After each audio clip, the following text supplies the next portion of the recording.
breaks your news like an old man. He's got you thinking about your death and you are frightened.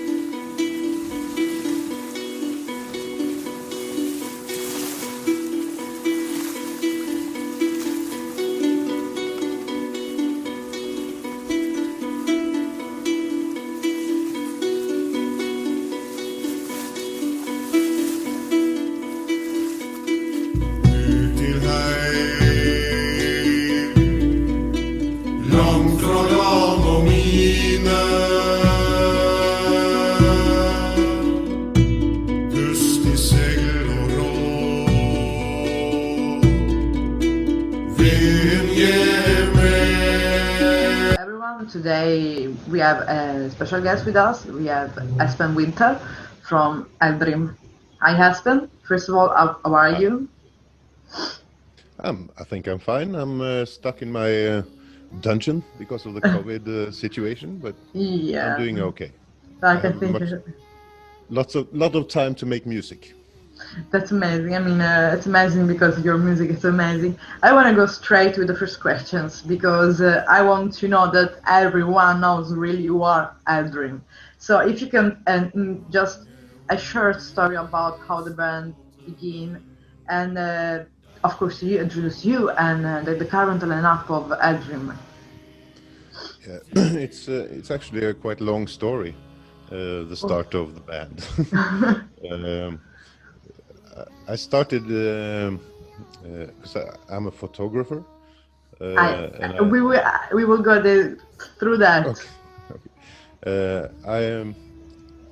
I started to attend the Viking markets because I was asked to take photographs at the Borre Viking market in 2012, and I got to know a lot of good people. So I got this virus, I think. Yeah. I got the sickness, the Viking sickness. Yeah. This story. And then I joined the Borre Viking group, and during every Viking market, after the market has closed, all the Vikings gather together and drink and eat. And, this is a thing that I always wanted to do, but I mean, here in Sicily, we didn't do these things. I mean, I think you know that we had a little bit of Viking era, Normans era, being mis precisely here, but I'm thinking. I mean, as you for the things I say, I'm just imagining and dreaming while you're speaking. Yeah. Yeah, it's a really good thing, and you smell the fire, and you hear people everywhere, and children are playing. It's a beautiful thing, and every Friday or Saturday there will be some kind of entertainment from the Vikings. And we started, a few people in Borre Viking group started to think about this. Maybe we could do something about it. So we started what we called the Borre Viking and Song group. But we didn't really have any system in the rehearsing, so it never came anywhere. It never went anywhere. So, and I got this idea of, I wanted a band, a more gathered group. Yeah, sure. And so it started with Hilde, Birgitta, Thomas, and me, and then Jon joined us. Then we became Eldrim and started making our own music. That's great. On the side of entertaining market. This is, of course, the second question that I wanted to make, because reading your bio, I read that Eldrim are like two bands in one. What does it Yeah, mean? because now we are actually separated. We are Yeah. Vildrim and Eldrim. Eldrim? Oh, I didn't Yes. have no idea. So that's the wild part of Eldrim. Yeah. That's the part where we can entertain at markets, on Yeah. medieval festivals and Yes. Viking festivals, and we play more historical music, Yeah. like medieval ballads and things. Amazing. With Eldrim, we only play music we make ourselves. Yes. Vildrim is more happy-going band. Yes, it's like just to entertain and this Yeah. sort of you can say this renaissance of that I see that people does. Like for example, I think that is a really good festival, the Midgardsblot, something like that. And I never had the chance to go to anywhere. Okay, I just live in my mind. But I want to speak about the first the first album, that album that I loved, and as I told you that I listened for 1 year by now all the time. Kvile.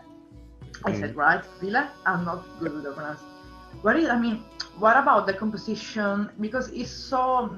I mean, listening to the album, you have this different emotion. There is a moment when you feel chilled, moments when you are like, I mean, happiness. This I think Villa through from your inner self the deepest part, and also is a good album to meditate. I think.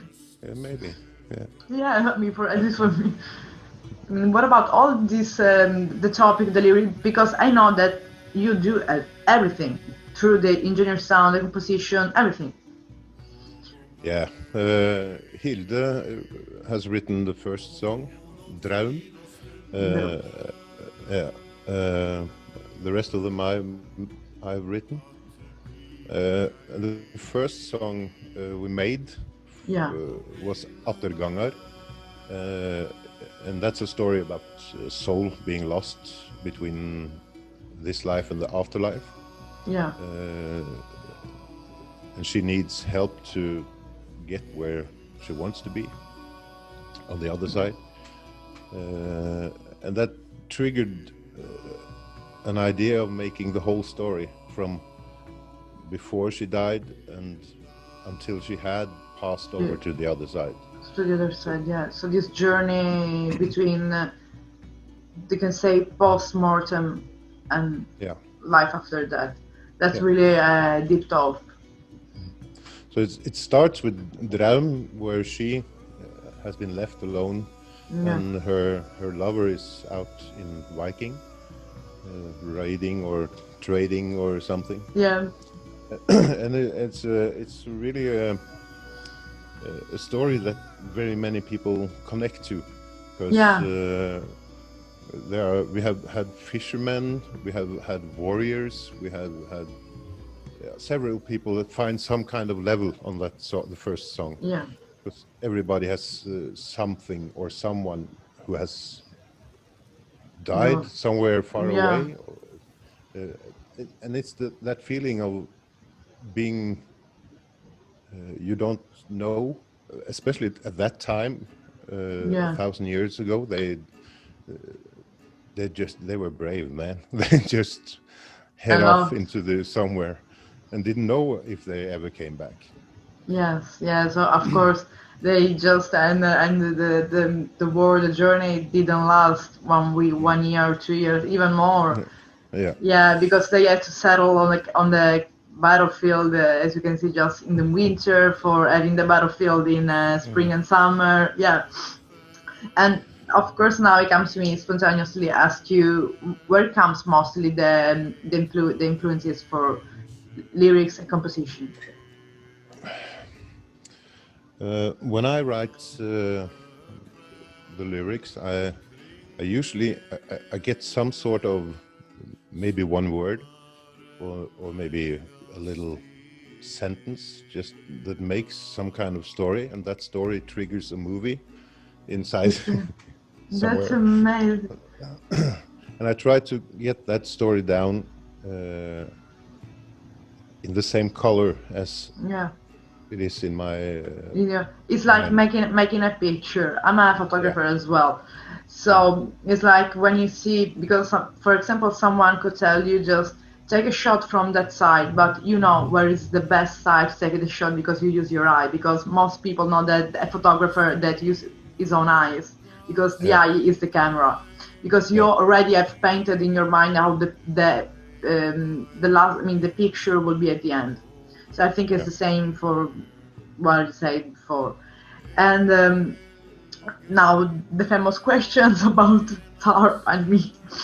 I read that you create your own instrument that is really an amazing things that are historically created, and I mean. All the band that I interviewed, the people that I talked to, nobody did it. So I think you're like the first band that built its own instrument, and not electric instrument, but old and mostly harder to play, I think. And since, why you choose to do this? How? First, Thomas and me are making all the instruments. Yeah. And I think because both of us love making things, we love fixing things. We just, I think I can do that. So I just tried to do it. And second thing is about money, because it's too expensive to buy them. I know. I read something. Yeah, and then there's the sound, because I can buy an instrument, but it will probably not give the sound that I want. Yeah. Because most people make them in this almost the same size as the historical findings. Yes. And the historical instruments are made for very small audiences. Yes. They told stories by singing. Yes, but does people run fire, for example? Yeah, and then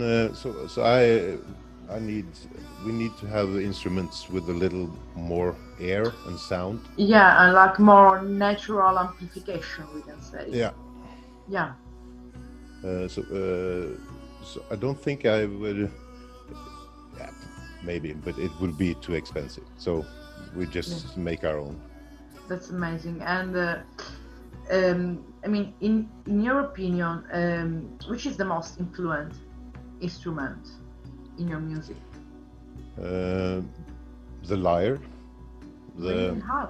Yeah, because it's the instrument that's probably we have evidence that it existed in Scandinavia. Yeah. In the Viking era, and it's easy to make. There's no grip board. Yes. So you just play the strings you want to hear. Yes. And if you want to strum the instrument, you just mute the strings you don't want to hear. Oh, that's interesting. That's interesting. So there's really no, there's no grip board. It's really versatile. It's like playing a harp, a small harp. A small harp. Yeah. That's amazing. And we use that instrument almost on every song. And since we're speaking about that, as I told you before, I'm a bass player, but I was thinking to go into talarpa. But as bass player, I spoke also with Mathieu from Rafangrimer that is advised me as well that maybe there are different type of talarpa or taglarpa. And he told me that since I'm a bass player, I should buy another one instead of another one. But since you build it, I want to hear, of course, also your opinion. And of course, this is, I think, this could be helpful for anyone. For example, people play guitar or bass. I just think you have, as long as you have some musical roots, anyone can play it. It's not easy to play. I know, but and it sounds like shit most of the time.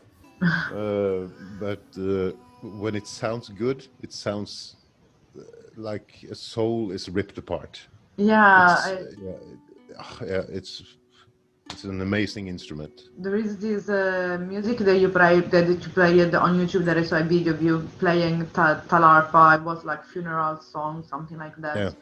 And it was amazing. It was amazing. It was like sad, but I don't know. These when I said that, I said, okay, I need to buy Talarpa. This is that. There's nothing I can do. I mean, bass is cool when you have 16, 20 years old, but when you grow up and maybe you have some, as you said, music roots or also especially history roots, you have it's. I think it's also a way to connect yourself with the history and for me, for nature as well. It's not like a connection, spiritual connection with both of these things for me. Yeah. And so it's hard to play. So you will Yeah, be it's you hard will. hard to play. It takes some hours of I will find the time. I will find the crazy time. sound. I will find the time. And it's worth it. Of course, but how much you speak about before this, but I want to go deeply. How much Vikings culture and history inspired you? How much? I mean, if there is, for example, some episode of the Viking history that mostly inspired you. I don't think the history itself, the written history itself, is not. I'm not really connecting to that. I'm connecting more to the visual, because living 1,000 years ago, it was a struggle, everyday struggle.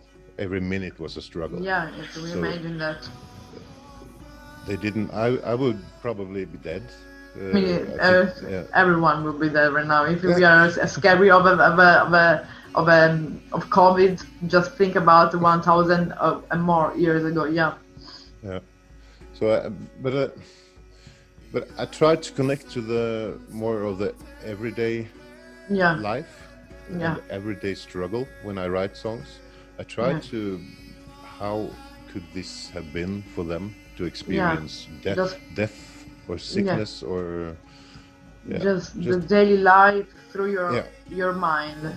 To think, I mean, put yourself in their shoes. Yeah, I try to. Yeah, but this is the best way because we don't have any particular proof apart the ancient chronists of the time for few are there. So and there is a particular song of Eldrim that you want to suggest to all people that are seeing this interview and maybe don't know you and want to go deeper Eldrim music. I think the first song, I think the most important song, and maybe the best song, I don't know. I think Attergangar is a good representation of Eldrim.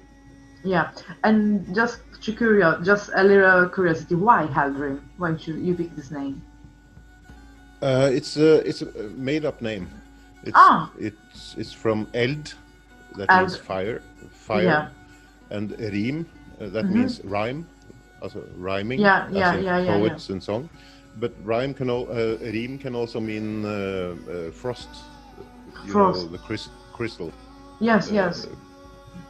So it's just like it's Eld, like fire, and it's like we are making rhymes around the fire. Yes. That's amazing. And now we speak a little bit of influences. For Eldrim, which are the musical influences? We have many. It's mixed between, I would say, Scandinavian folk music and whatever Einar Selvik does. Because Einar Selvik has been a plow. He has plowed room for all things that follows him. I don't think there would be any Eldrim without Vardruna or Einar Selvik, because he was the first in our. There has been bands before Vardruna, but not on that same level. Yeah. And we are not copying I Weidre know. now, but I know and this. I prefer Einar Selvik alone Okay. with his lyre or tagline, Yeah. because that Yeah. I think I've seen him live 6 times and I cry every time. So Yeah. he does some, Yeah. there's some connection. There are different, of course. What Runa was, like I said, maybe the first in this. We can say I don't know how to define this because, for example, this musician Runa Hild said she played ethereal folk, Rafa Grimmer neo Nordic folk. There is some. I mean, the common base is folk, of course, inspired by nature, spiritualism. But I think I saw this amazing community around all this world that now people that listen metal will hate me, but I didn't see this in music in metal field. Really, I was unexpected when all these people from Midgard Festival came out to see this Runaild interview, speak about that, supporting. Do you need help? Do you want to do something? Even Matthew that gave me a lot of band. I was like, wow. I didn't see all these connection and me just being like a tribe, proper tribe. And of course there are maybe a different connection between other genre or whatever, but this is, I think, more pure because it's based Maybe. on what you see. Yeah. And Midgardsblot is probably the best festival. I want to ever. go there. I know. I want to go there. I have to speak with this girl. Yeah, I have to go there. Yeah, because the mood and the people, everything is so, everybody's smiling and everybody's so thankful. And the black metal scene, they are Really, there is not a black metal scene there. Maybe there's not. Yeah, it's from the most narrow Norwegian folk music. Norwegian, yeah. And black metal. Yeah, of course, because Norwegian, we all knew where it come from, black metal, so. And the black metal scene has they have used the Old Norse myths and yeah.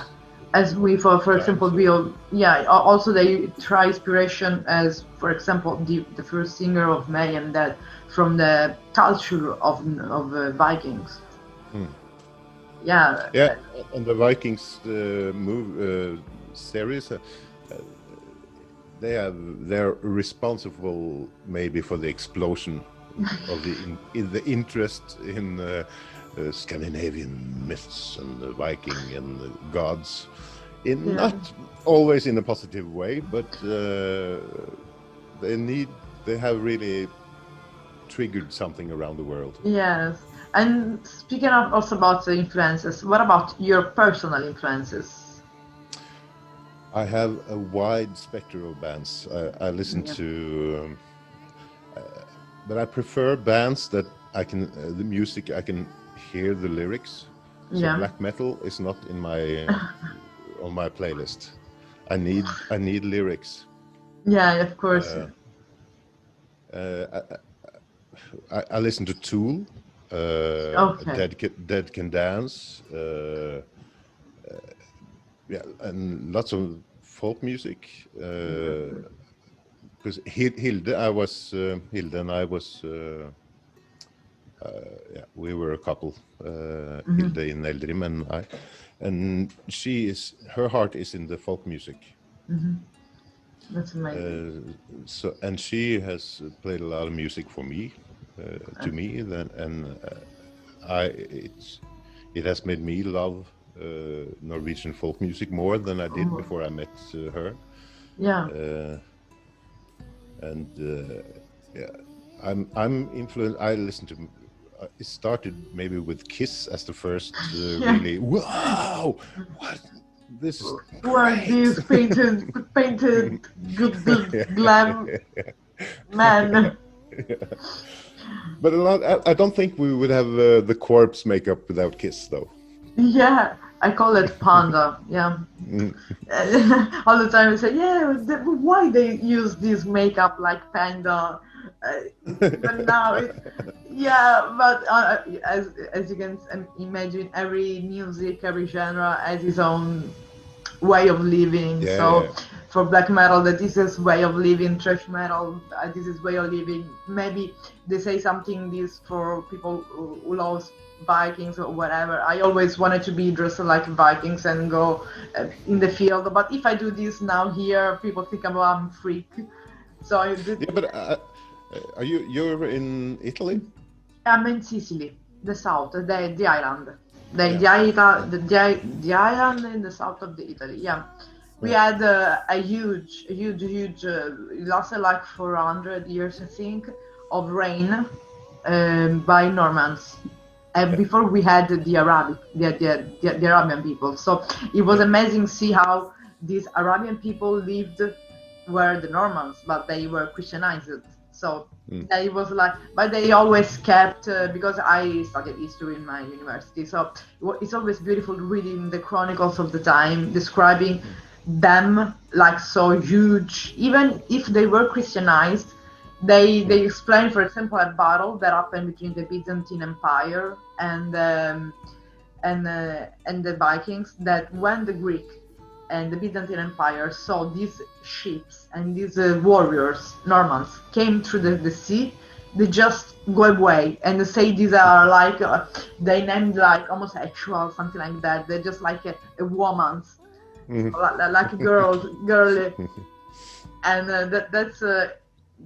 that's beautiful to read these things about your land, because for a little part you can see that here we had this because we had a lot of castle without the Vikings, but we couldn't have it, and they left us a lot of things. Even in Sicily, you didn't expect to see people with clear skin or blue eyes, blonde hair, but there are. So also they left us a lot of culture.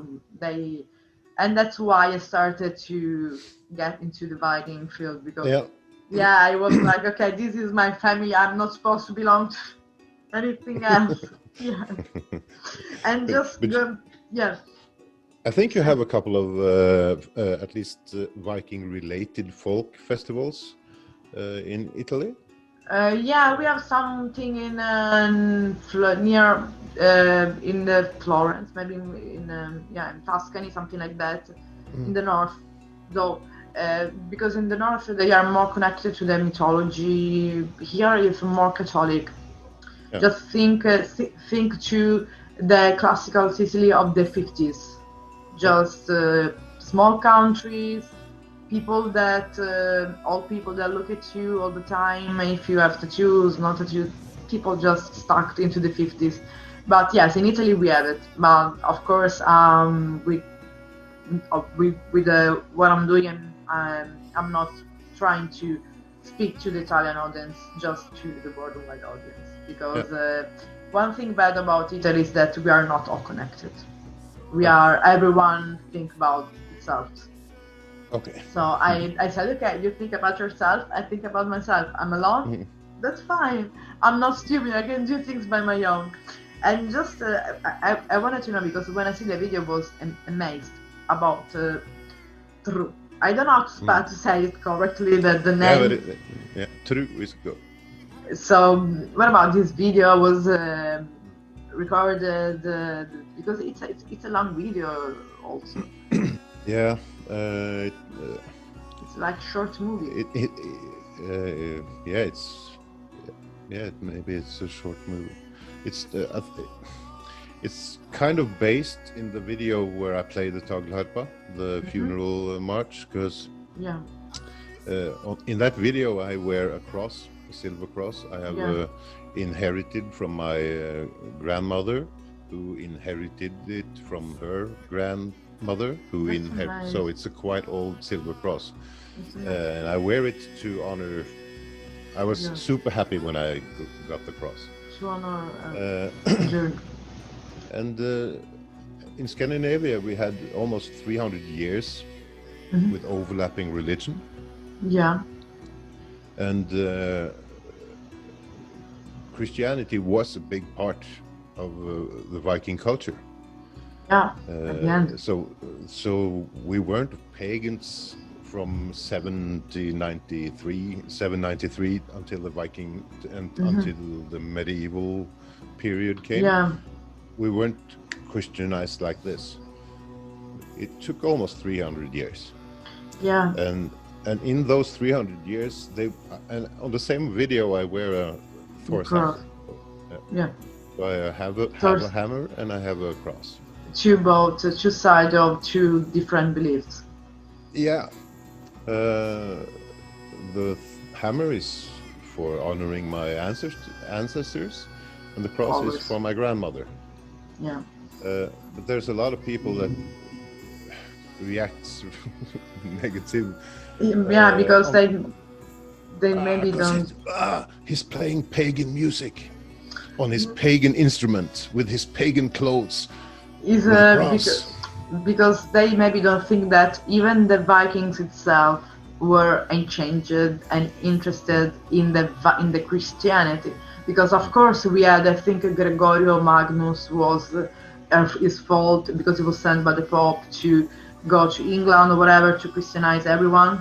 But I think also when the Vikings came just invaded all the Europe, or like happened here in Italy, they were like charmed about this new religion that of course maybe they were baptized and they were convinced, but at the end they just kept, I think, their roots. Because we had like the Greek mythology. Greek mythology, yeah. We have lots of gods. So if we got one more, yeah. I mean, I think maybe I think it's a fact that it was more of a fight for power. Yeah. When the Viking chieftains was presented to the Christian levels of power. Yeah. They saw an opportunity to rule. Yeah. Yeah, because more. Yeah, this is how they came here, because they arrived here, they made a pact with the Vatican. So they say, because they say you go to Sicily or to the south of Italy, and you will have the Regnum Sicilia, and just you have it. Just go there, throw back the Byzantine, and you will have it. So they just don't have to do nothing. So I think that in the end, even they were Christianized or whatever, they kept a small part of their ancestral beliefs.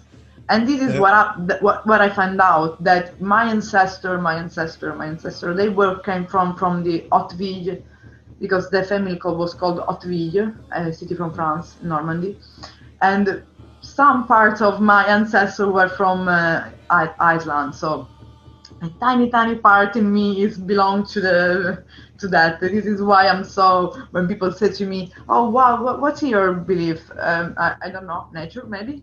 So we all agree, and that's the best things. Yeah, I don't believe in anything. I'm not religious at all. I think every person is his or her own God. Yeah, you're right. I think we have lots of power to heal ourselves and help others heal themselves. Yeah. And I think I'm open for believing, but I have to see it. I'm not anti-religious. I think people should be allowed to believe whatever they want to believe. But I find it problematic when the new believers of the Norse religion is all acting extreme. Because they are starting to act like the religions they hate. Yeah, when everything is extreme, is not right, because that is called fanaticism. Yeah. And speaking about everything, what are the future plans of Eldrim apart to this COVID? Don't forget this COVID right now. Yeah.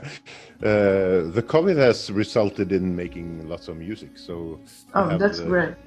we have lots of things going on. Tomorrow we are going to record a new song in studio, and we have, I think maybe Wow. we have between 20 and 30 new songs that needs to be finished. Like 2 albums or one huge full length. We don't know. We don't know. We haven't discussed it, but we have enough material for That's wonderful. That's for wonderful. the future.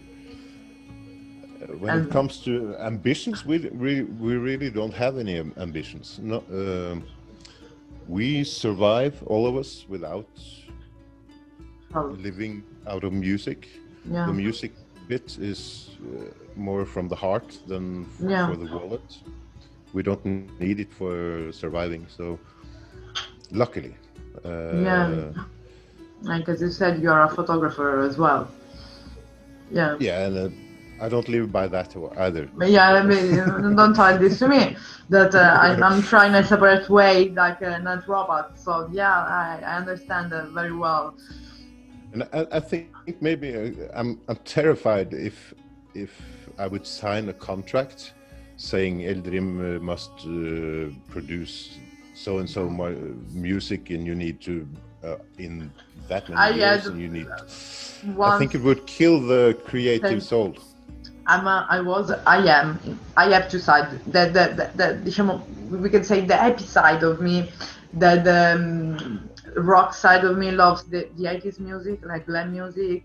And I had one terrible, not terrible experience, because they are a great band, but I was so sad to understand. I found out that this band, when they signed the contract with the label, they was forced in a certain way to change their music. Just so going from a heavy metal, they turn it on in glam metal.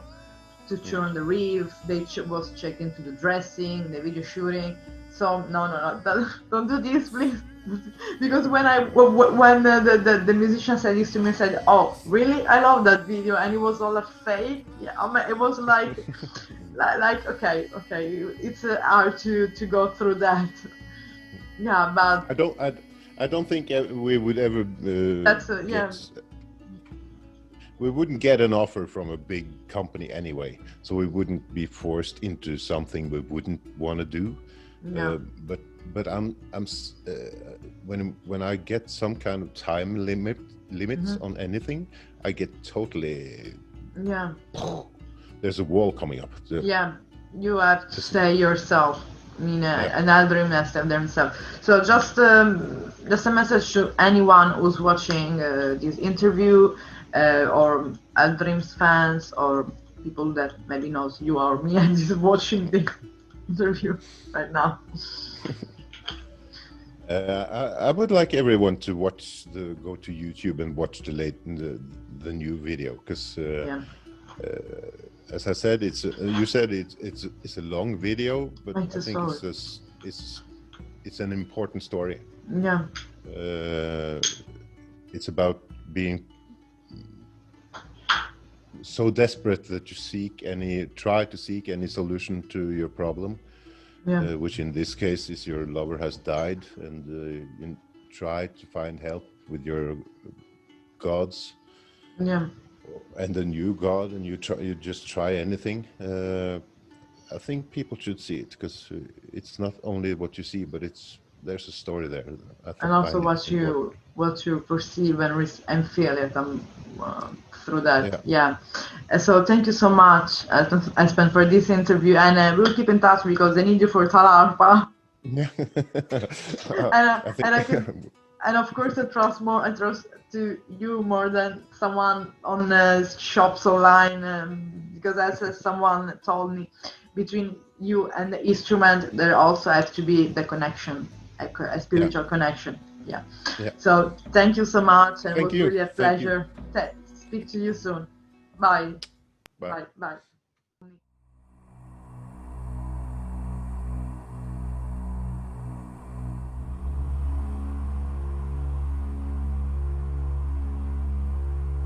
Jeg drømte om ei strand der mange hundre gikk i land. Jeg drømte om ei strand der hus vart sett i brann. Mange unge, stolte menn. You can't refuse what the old man whispered to the preacher during the sermon. He's a saint to the fools of the old land, but we can see straight through the tricks that he is turning. He'll speak, but you gotta believe